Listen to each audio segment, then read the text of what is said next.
Kaya minsan, nakukonfuse yung iba eh. Sino ba talaga totoo? Nasaan ba talaga yung totoo? Alam mo ninyo, pag tinanong ang katotohanan, madali hong matuklasan.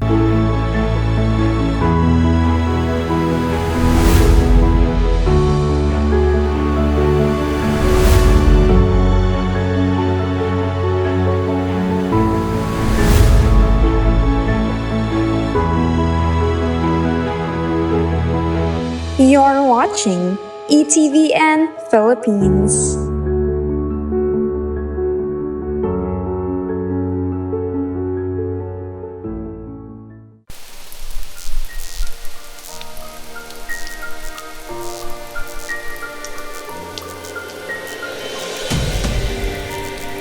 Purihin ang Panginoon, isang mapagpalang araw po para sa ating lahat na mga sumusubaybay sa ating himpilan, Emmanuel TV Network. We all believe that Jesus Christ is God.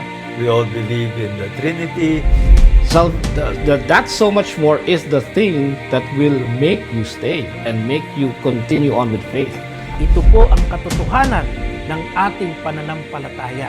Maraming salamat po sa inyong pagsama hanggang sa mga susunod po nating pagtatanghal. Ako po si Brother Marco, si Evangelista, na lagi pong nagpapaalala at nagsasabing, ang Diyos ay sumasa atin, Emmanuel.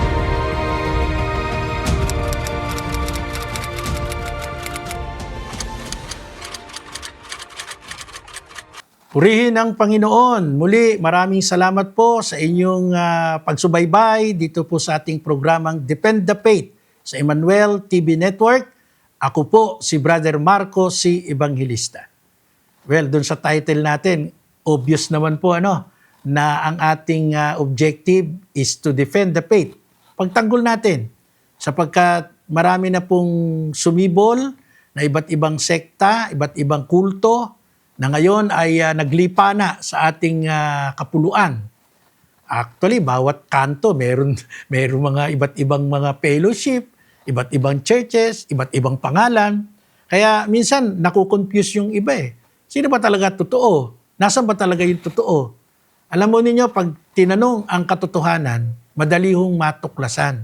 Lalo na po kung tayo ay magsusuri sa ating pananampalataya.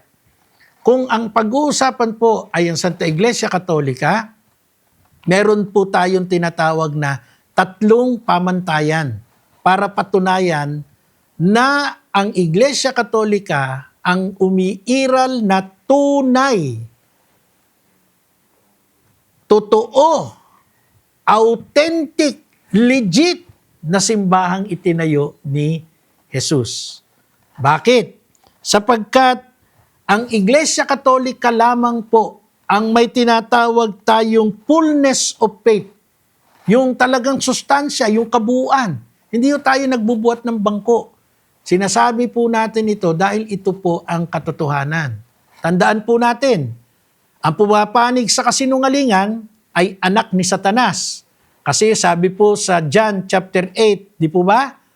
Ang Diablo o si Satanas, ang inyong ama, ang ama ng kasinungalingan. Kaya tayo, tumitindig tayo ng pawang katotohanan lamang. Ang Iglesia Katolika, nariyan ang fullness of our faith. Una, ano po yung aking sinasabing 3 pamantayan, 3 kategorya para bigyang prueba that the Catholic Church is the true church founded by our Lord Jesus Christ. Simple lang po. Pag binasa natin ang tinatawag nating Mateo chapter 16 verse 18, ang sabi ng Panginoon doon, itatayo ko ang aking iglesia. Hindi ko niya binanggit doon, itatayo ko ang aking mga iglesia. Singular po yung ginamit niya doon. Aking iglesia. So mga minamahal kong taga-subaybay, ang tanong ay, si Jesus ba nagtayo ng iglesia o simbahan? Opo. Ilan ang tinayo? Aking iglesia, isa lang po. Hindi ho dibidibisyon. Kasi hindi ho ganon ang Diyos. Ang Diyos ay Diyos ng kaayusan. Now, itong iglesia na to, sino ang ulo? Siya. Ano ang iglesia? Kanyang katawan. O kailan kayo nakakita na 2 ulo, 3 ulo, 5 ulo, isa katawan? Or isang ulo, maraming katawan? Hindi yun. Alien na ho yun. So sa Efeso, maliwanag, inilarawan doon ni Apostol Pablo na si Jesus ang ulo ng iglesia at ang iglesia ang kanyang katawan. Meaning to say, isang ulo, isang katawan. Kaya hindi ito pwedeng dumami, hindi ito pwedeng madagdagan. Ngayon, para mas maging matibay, ang simbahan sa Matthew chapter 16 verse 18, itinayo. Ilan ang itinayo? Isa nga aking iglesia. Sino yon? Si Jesus. Si Jesus ang founder ng kanyang iglesia. Ngayon, pag may nakita tayo, may nakilala tayo na nagkiklaim, kami ang totoo, kayo hindi. Ito ang tunay, kayo hindi. Balikan nun ninyo yung history. Balikan ninyo yung kasaysayan ng kanilang simbahan. Pag inisa-isa po natin yan, makikita natin, matatawa tayo. Kahit itanong ninyo sa Google, paborito nating hanapan ng mga dapat nating malaman. Tanungin nyo, who is the founder of Iglesia ni Cristo? 1914. Sasagot po agad. Walang kagatol-gatol. Felix Manalo from Taguig. Pumunta ng Santa Ana, Manila, nagtayo ng iglesia 1914. Nirehistro sa Securities and Exchange Commission. Unipersonal Corporation, Iglesia ni Cristo. Tapos ikiklaim nila, sila ang tunay. Teka lang, bakit? Kasi daw nasa kanila, dala-dala nila yung pangalan, Iglesia ni Cristo. Bakit din nila alam, bago pa 1914, marami ng Churches of Christ. Marami ng Church of Christ rather. Marami ng Iglesia ni Cristo. Nung ako'y nagpunta nga sa Thailand, sa Bangkok, ang laki-laki ng karatula doon. Church of Christ. Marami pa tayong pinuntahan ng mga lugar. Dito lang sa Pilipinas, ang laki-laki ng mga karatula. Church of Christ. Iglesia ni Cristo. Pag tinanong ninyo ang Church of Jesus Christ of the Latter-day Saints, titingnan natin sa history. Tinayo ni Joseph Smith sa Amerika. Pag tiningnan natin ang Jehovah's Witnesses, tinayo ni Charles Taze Russell. Pag tiningnan natin ang Seventh-day Adventist, itinayo ni Ellen White. Pag tiningnan natin ang iba't ibang mga simbahan na yan, Kingdom of Jesus Christ ni Kibuloy, ayun. Di ba? Appointed Son. Yung Jesus is Lord Fellowship ni Eddie Villanueva. Di ba? Noong una, Jesus is Lord Fellowship, JIL Fellowship. Ngayon, Jesus is Lord Church. Sino nagtayo? Paano nangyari from fellowship to church? Sino nagtayo? Tingnan nyo, halongkatin nyo record. Makikita ninyo, merong partikular na mga tao na nagtayo, nagparehistro. Tingnan ninyo ang Iglesia Katolika. Sino ang lalabas? Tumingin kayo sa encyclopedia, tumingin kayo sa kahit anong mga libro ng kasaysayan. Ang isasagot sa inyo, ang nagtayo nito ay si Jesucristo, Jesus Christ. Pag tiningnan natin ang mga taon, kailan tinayo? Makikita natin, mga kamakailan lang. Katulad nga ng Iglesia ni Cristo ni Manalo, 1914. Mga ganung panahon lang. Ang Iglesia Katolika, 33 AD. Kaya minsan meron ako na-encounter, sabi niya ganun, hindi totoo yan. Sabi ko, naniniwala ka ba dun sa taon 1914? Naniniwala ka ba 2025? Oo, may ganyang taon. Saan nanggaling yan?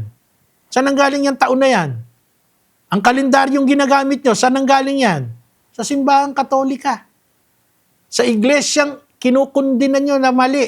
Sa iglesyang sinasabi nyong tatag lang ng isang emperador. Sa iglesyang sinasabi nyo sa demonyo. Di ba? So dito po, ang ginagamit dyan, lohika. Pag hindi ka gumamit ng logic, maliligaw ka nga. Magiging ampaw ang utak mo kapag hindi ka gagamit ng lohika. Batay sa mga kasaysayan. Batay sa mga pangalan ng mga founder. Batay sa mga taon kung kailan ito natatag.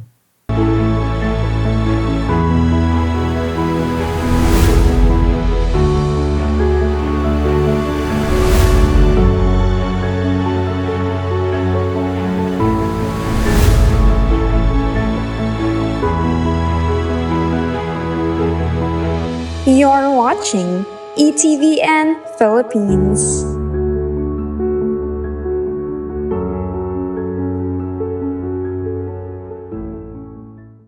So dito po mga ginigilaw na taga-subaybay, tatlong katangian, kita agad natin yung una. Who is the founder? Ang Catholic Church, ang founder, kahit i-research nyo, kahit si AI ngayon, sasabihin sa inyo, Jesus Christ. The only church founded by Jesus Christ. Yan lang po ang totoo. Pangalawa, ang simbahang totoo ay may tinatawag na apostolic succession. Ano ba yung apostolic succession? Ito yung pagkakapalit-palit ng mga namumuno, nangangasiwa, nangangalaga sa simbahang tinayo ni Jesus. Kung matatandaan natin, sa John chapter 21, verse 15, sinabi ng Panginoon doon, pakainin mo ang aking mga tupa. Kausap niya si Apostol Pedro. Pakainin mo ang aking mga tupa. Alagaan mo ang aking mga tupa. Yan ang instruction niya. Kay nino? Meron siyang 11 apostol. 11 na lang kasi nagpakamatay na si Judas Iscariote. Isa sa kanyang apostol ang sinabihan niya directly, alagaan mo ang aking mga tupa. Sino yon? Si Apostol Pedro.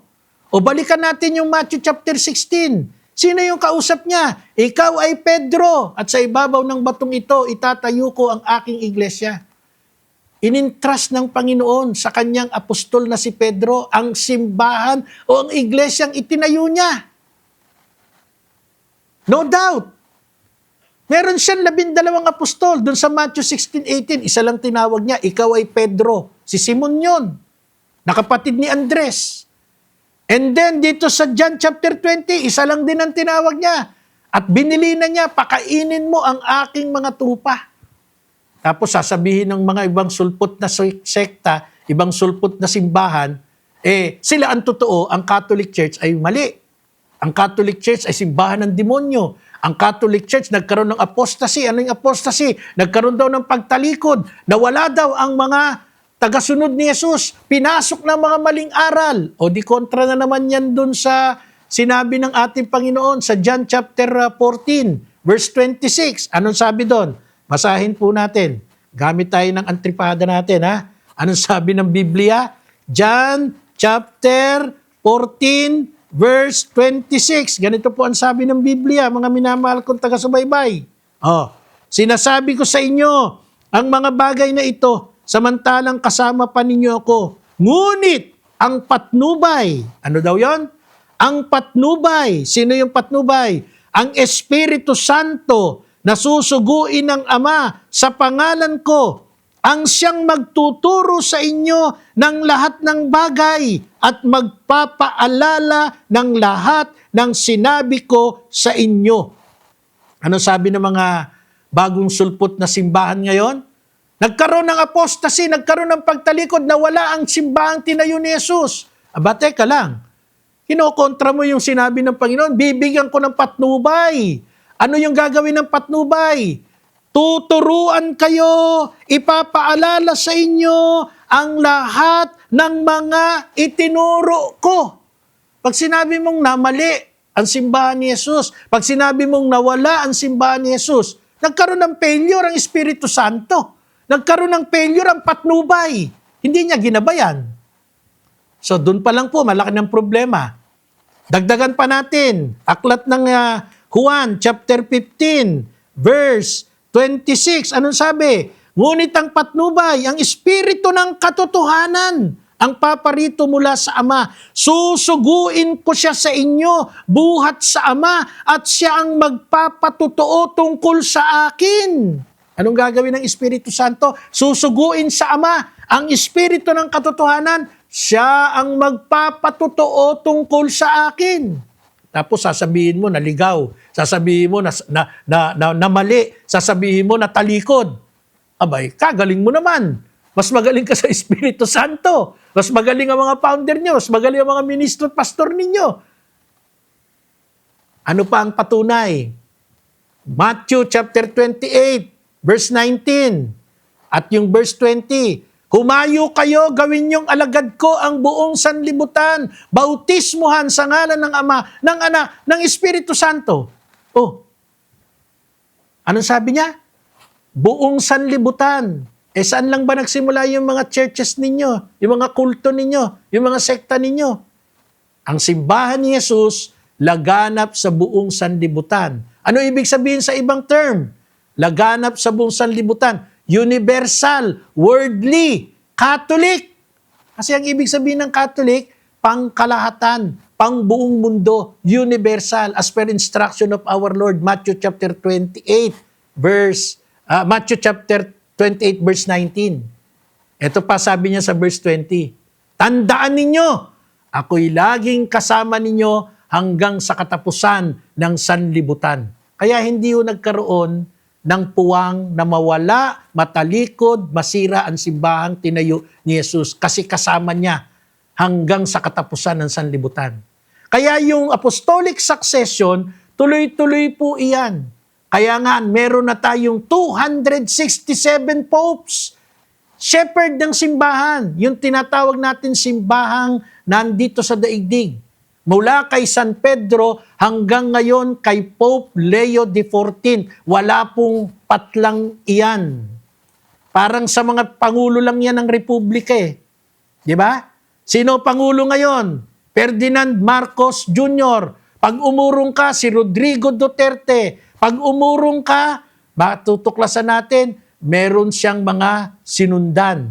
Gloria Macapagal, Noynoy Aquino, Joseph Estrada, tapos napunta kay FBR, Fidel Ramos, napunta kay Cory Aquino, Ferdinand Marcos Sr., napunta kay Magsaysay, Macapagal, hanggang makarating kay Emilio Aguinaldo. Merong tinatawag na succession. Ganon din po ang apostolic succession. 267 from Peter to Pope Leo XIV. At ang ikatlo, final, dun sa tatlong katangian, ang simbahan ni Jesus na totoo, meron pong pinagsasaluhan. Ano yan? Ang tinapay, ang katawan ni Jesus, ang Eucharistia. Hindi po yan imbento, na yan ay simbolo lang. Yan ay totoong katawan ni Jesus. Sabi niya, tanggapin ninyong lahat ito at kanin. Ito ang aking katawan. Hindi niya po sinabing, tanggapin ninyo ito at kanin. Ito ang simbolo ng aking katawan. Wala pong ganong salita si Jesus. Matthew chapter 26. At yung aral na yan, minana ni Apostol Pablo, bagamat hindi niya apostol na sinundan, kundi ang sabi ni Apostol Pablo sa unang Corinto chapter 11, ito ang aral na tinanggap ko sa Panginoon nung gabi bago siya pahirapan, kinuha ang tinapay, kinuha ang saro, nagpasalamat, pinaghati-hati yun, tanggapin ninyo to at kanin, tanggapin ninyo to at inumin.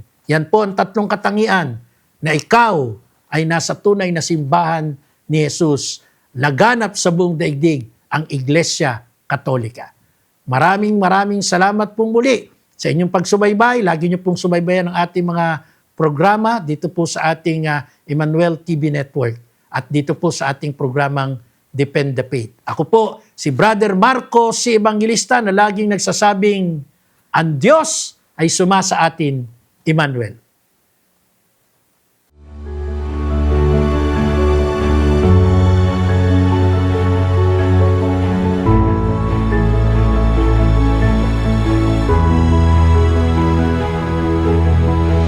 You're watching ETVN Philippines.